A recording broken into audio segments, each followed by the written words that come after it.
is happening, fellow fantasy GMs? I'm JJ Wang. He's the bearded one, DJ Dub. And with our powers combined, we are the Fantasy Couriers.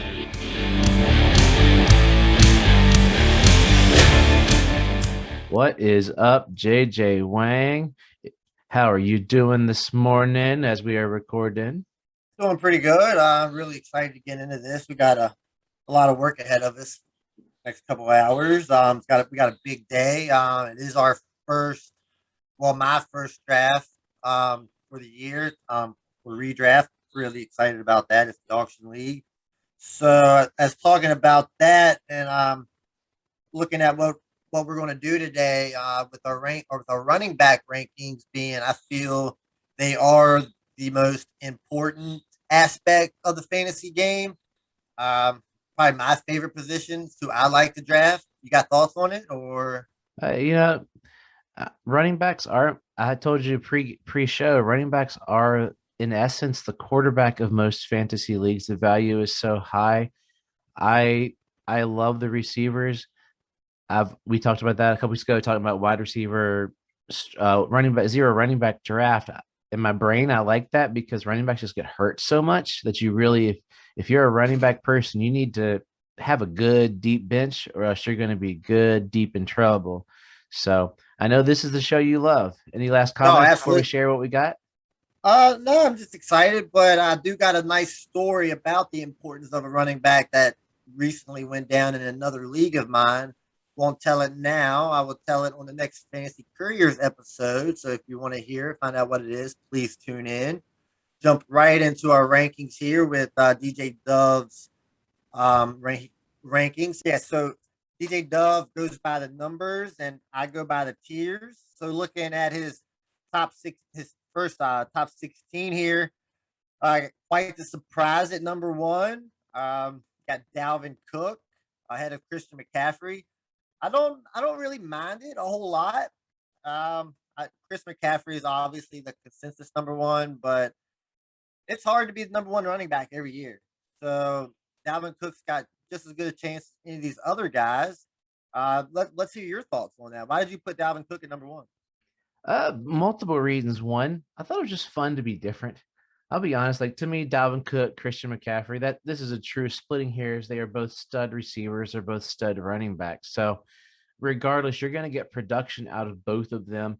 I'll be honest, the only thing really that would put Christian McCaffrey to two is he's been hurt more recently than Cook. Cook could be that classic Frank Gore type who was hurt early and then just runs out the rest of his career. I don't think he's going to play till he's like 712 like Frank Gore did. But Christian McCaffrey's doing the other. He was healthy and he started to have little this and that over. So I threw in just the injury risk on two guys that I think are fairly equal. So if I'm at one, am I going to take Cook? Depends how I'm feeling, but luckily I'm good enough. I'm never at one. I mean, we have the auction league coming up. As of this recording, I might get both of them. Who knows? Who knows? That's a great thing about the auction draft. You can get two stud. You can get the one and two running backs in your rankings and be just happy with it. A little farther down, you got Zeke number three, Henry four, Kamara five. I think that's the consensus top five for everybody. Not necessarily that order, but you leave the draft with one of those guys, and you're going to be setting pretty good. I mean, there's a lot of stability there. Even though Chris McCaffrey was hurt last year, he's still the focal point of the team. Dropping down a little farther, you got Jonathan Taylor up at number six. Does he worry you at all with Carson Wentz being injured? I The offensive lineman, I can't remember his name. uh, Him going down with the same injury. Does that affect anything with him? I think Wentz will play week one. The line is still stout.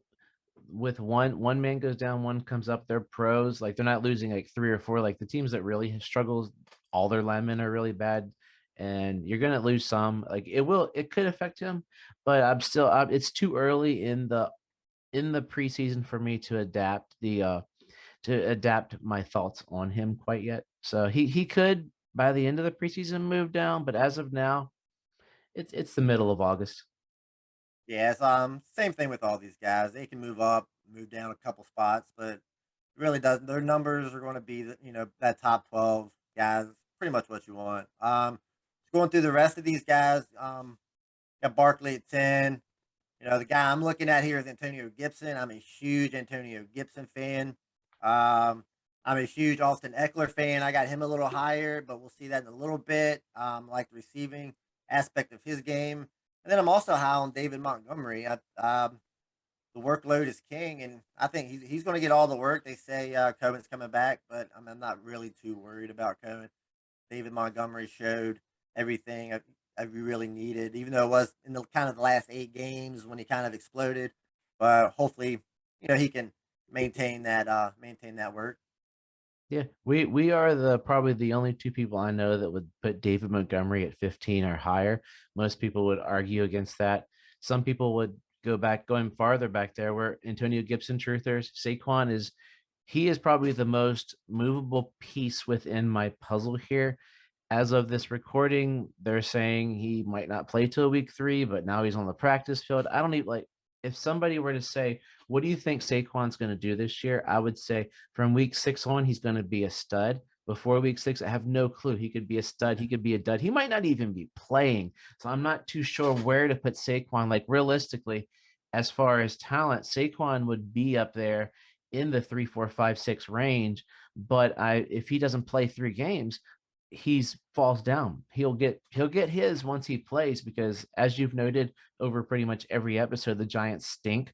So somebody has to be good. It's NFL league. You can't have everybody on the team bad. I don't think that's ever happened. So if one person's going to be good, it's going to be this monster that will be good. Some people might even argue with Najee being so high, but as you said, with Montgomery, workload is king, and the Steelers are a lot better than the Bears. They'll have Ben is looking really good in practice. They have 3 stud receivers, which means they're not going to stack the box on him. So he'll be able to get his as he goes through. I'm growing on Clyde Edwards-Helaire. I see a big year 2 jump. I see them. He is essentially their 3rd best skill position player. So he's going to have to play like it and be more consistent this year. He's growing on me. Eckler, he's your guy. I'm hearing a lot of rumblings about using other guys, but it's all coach speak. We won't really know until it starts. And actually, I could crush myself because number 16, I made these rankings and then had to make the pictures prior to doing that over my work week. DeAndre Swift's probably, if I were to move someone out of here, he would probably jump out of my rankings because I don't know what to think of Swift because I'm growing even more on Jamal Williams. I almost made him a stud in our next episode, but I didn't because I think he's going to be good. I don't think he'll be a stud, but Swift scares me with what could be a true committee, even though he has the talent. I think Dan Campbell is stubborn enough to keep him in that committee. Yeah, like I said, you're talking about going back to Eckler real quick. The coach said they're going to be using other running backs, but I'm pretty sure doesn't every team use other running backs minus their main guy? So of course they're going to use other guys. I mean, Eckler's not going to get 100% of the work. So like I said, it's just coach speak, trying to just throw quotes out there. I'm not too worried about it. You don't think Roundtree season or Justin Jackson season? I think it's Austin Eckler season. Yeah. So my 7 I couldn't stop at 36 like before, so it made my life harder trying to organize my last chunk of people here as I'm going through. I said that DeAndre Swift was one that I would move, and if I were to move him based upon just what I'm seeing and hearing, well, I go up and down. Is Daryl Henderson there at number 18? Daryl Henderson could be a top 12 running back if he gets the Cam Akers workload. There's just stuff going up and down. The X-Man is supposedly going to get some carries, or he's looking really good. He might be stinging. I don't know what's going on there, but they're saying how awesome he is currently while they are going through. And then it's just a big garble of people as you get towards, because once I get past Mike Davis, it's a bunch of more unknowns than before Mike Davis, regardless of what people think of Carson, Jacobs, Sanders, Gaskin, Davis. They are the starter. They're the starter. After that, Yeah, I agree. I mean, once I actually got in this area of the running backs, and I started like writing these guys down. Excuse me, sorry about that. this was really hard because I mean, you start looking about Damian Harris. He'll have a good game. Raheem Mostert, he'll have a good. Well, all these guys are going to have good games, but they're not going to be consistent games most likely. So anywhere from like 24 to 38, even 22 to 38. I mean, these guys could all end up with roughly the same numbers. I mean, you just want a couple of these guys.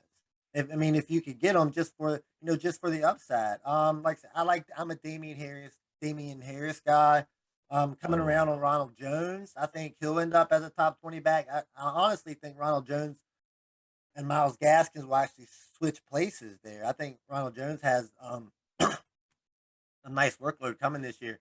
I'm not really sure on Michael Carter and Javonte Williams. I think they got one more left with Melvin Gordon. So I think they're going to give him the ball, as much as they can this year, save Javonte a little bit. Melvin Gordon's always finished as a top 15 running back, it seems like, no matter what his workload is. He always seems to be up there. Chase Edmunds, you got him down at 35. I'm not really that big on him. And then you got Zach Moss and Devin Singletary there at 37 and 38, just because you don't know. They'll probably end up with the same numbers. I'm a little higher on Zach Moss. I think he's going to be that 1-2 goal line guy. Yeah, 29 through 38, if you notice, it's pretty much all the guys that are going to be together splitting. So they count as a human. So if I were to Travis Etienne in that bunch, I think could jump. Sermon could jump. Javonte and Melvin, I think that last column of the Broncos, the Cardinals, and the Bills players, that all those running backs are going to split throughout most of the year. It might be Gordon is a stud at the beginning, and then they work in Javonte. It might be that Chase gets between the 20s and Connor gets the touchdown. Zach and Devin Singletary are literally built the exact same. They're the same guy. It's a matter of who they're happy with this week. So it's who knows throughout the last part of that. I do know that number 26, Damian Harris, better watch out after a 10 for 126 performance by Ramondre Stevenson, where the coaches are finally starting to say they like the dude. So we'll see what happens there. Well, I did see what it was. He had a 91-yard touchdown in the fourth quarter. I think that's what happened there. I'm not really Oh, sure. sorry. I'm Yeah, not really, but I mean, a 91-yard touchdown in that the means he's fourth fast. quarter You of don't the first. a big lug doesn't run down 91 yards. I mean, you're So right. unless you play defensive line for the Steelers. But let's look at I your mean, yeah, tiers good. here. You are the tiered based drafter for those that forget from the last show or need to go back and review the last show. I'll give you a Cliff Notes version of what tier based drafting is. Tier based drafting basically means that JJ Wang created 8 tiers of running back. Each guy in that tier he considers equal. This is where we differ. Like, I really struggle with saying, hey, you know what? I think Zeke is equal to Christian McCaffrey and Dalvin Cook because I would have them separated. So when he's going to draft, he doesn't have to rush into a tier. He might say, hey, I want to start strong running back. So he's going to start with tier 1 running back. And tiers of running backs don't come in equal as tiers of quarterbacks and receivers. So as you're creating your draft board, you might have tier 1 running back, tier 2 running back, and beside tier 2 running back could be tier 1 receiver, tier 1 tight end, more than likely. Then you work your way down based upon where you see them falling in roster and how you see your roster being constructed. But if you have a tier goal, and it's then if I'm looking at tier 3 where Mixon, Barkley, Montgomery, Dobbins, CEH, and Harris are, you look, if Mixon gets drafted, okay, people are starting to sniffing at my guys. Then Barkley, Montgomery, and once Montgomery, or say Dobbins goes before Montgomery, whoever goes in there, once you have a couple left, that's when you might have to pounce. You might have to pounce in that area and take one of those players. So we're going to start our discussion here with tiers 1 through 4. Tier 1, I told you I would chop that. I would put McCaffrey and Cook. I think they are above those other 3. So I would put those into a tier by themselves and make Kamara, Elliott, and Henry tier 2 because I think they are different than your tier 2. Your tier 2 guys are a lot of the younger guys. You got Eckler in there. Do what you must do. But all the guys in there are within my top 10. So I can't argue with your first 2 tiers. The only difference is we basically swap Eckler and Barkley. I love having Mixon in tier 3. I think he could easily, if he gets the workload, go back into tier 2 without a problem. Tier 3 is got my bust of the year Dobbins in there, but that's where him busting could fall based upon all the rave reviews we're hearing of him. CEH I might have higher, but in tiers I wouldn't. In my rankings, I'd probably have him higher just based upon number, or Harris. I think CEH, Harris, Montgomery, Barkley, and Mixon are better. I would put Dobbins down in that tier 4 with Carson, Jacobs, Sanders, Swift, Jones, and Henderson, because those seem to be the guys that are just sort of they're going to bring their lunch boxes to work, and they're going to just blue collar their way through the league and just get you. They'll rarely have that 45-point game, but they'll get you your 10 to 12 points a week. And what can you ask for because if you're at tier 4 is your first running back, that means you're going wide receiver, tight end, wide receiver, something like that. Yeah, absolutely. I mean, these tier 4 guys. I mean, these guys are. I think these guys are kind of dependable. I mean, like a Swift and Jones. Not, they could go either way. But Carson, Jacobs, and Sanders. I think you kind of know where you're going to get with them. So drafting them, all right, this is what I'm going to get. This is what I'm expecting, and then you can build around that. Henderson. I mean, I think he's going to get first shot, and if he can plays well, he's going to, he's going to continue getting the carries. But going back to tier 1, I think the thing is, I'm drafting all 5 of these guys before I take anybody else. If it's one quarterback, but if it's True. super flex, that changes. But if it's one quarterback, I'm taking all these guys before I would switch over to maybe my number 1 receiver before I would jump into that tier 2. So I mean, that's why I put all them in tier 1. No, I won't stray from that. I'd like to have one of those guys. Like you said, tier 2, you got Eckler. I just think his receiving game is just going to be so outlandish. Yeah, he's not a great runner, but I mean, if he can get 700 rushing yards and probably get 900 receiving yards, you're looking at what 1,600-yard season. I mean, that's a lot, especially with all the receptions. You said Mixon, he could jump up into tier 2. I mean, there's no doubt about that. And then Barkley could also jump up into tier 2, wouldn't have any issues. I'm just Mhm. worried a little bit. Yeah. Oh, Like yeah, 100%. my first round pick, I need confidence in, and right now I just don't have confidence in Barkley. But like I said, that could change by the beginning of the season when the coach says Barkley's starting day 1. Then if he's starting day 1, or game 1, he's healthy, he's ready to go. But by then it's too late. All my drafts have been done, so it is what Trade, it baby, is. trade. It is, yeah, it is what it is. I mean, I'm happy with it. All the I think most of these guys are going to produce. What you think got your idea on them. So I mean, I like Alaire. He's in a big offense. I'm huge on Dobbins. I think he could possibly jump into that tier 2 as well by the end of the season, just because he'll have consistent work.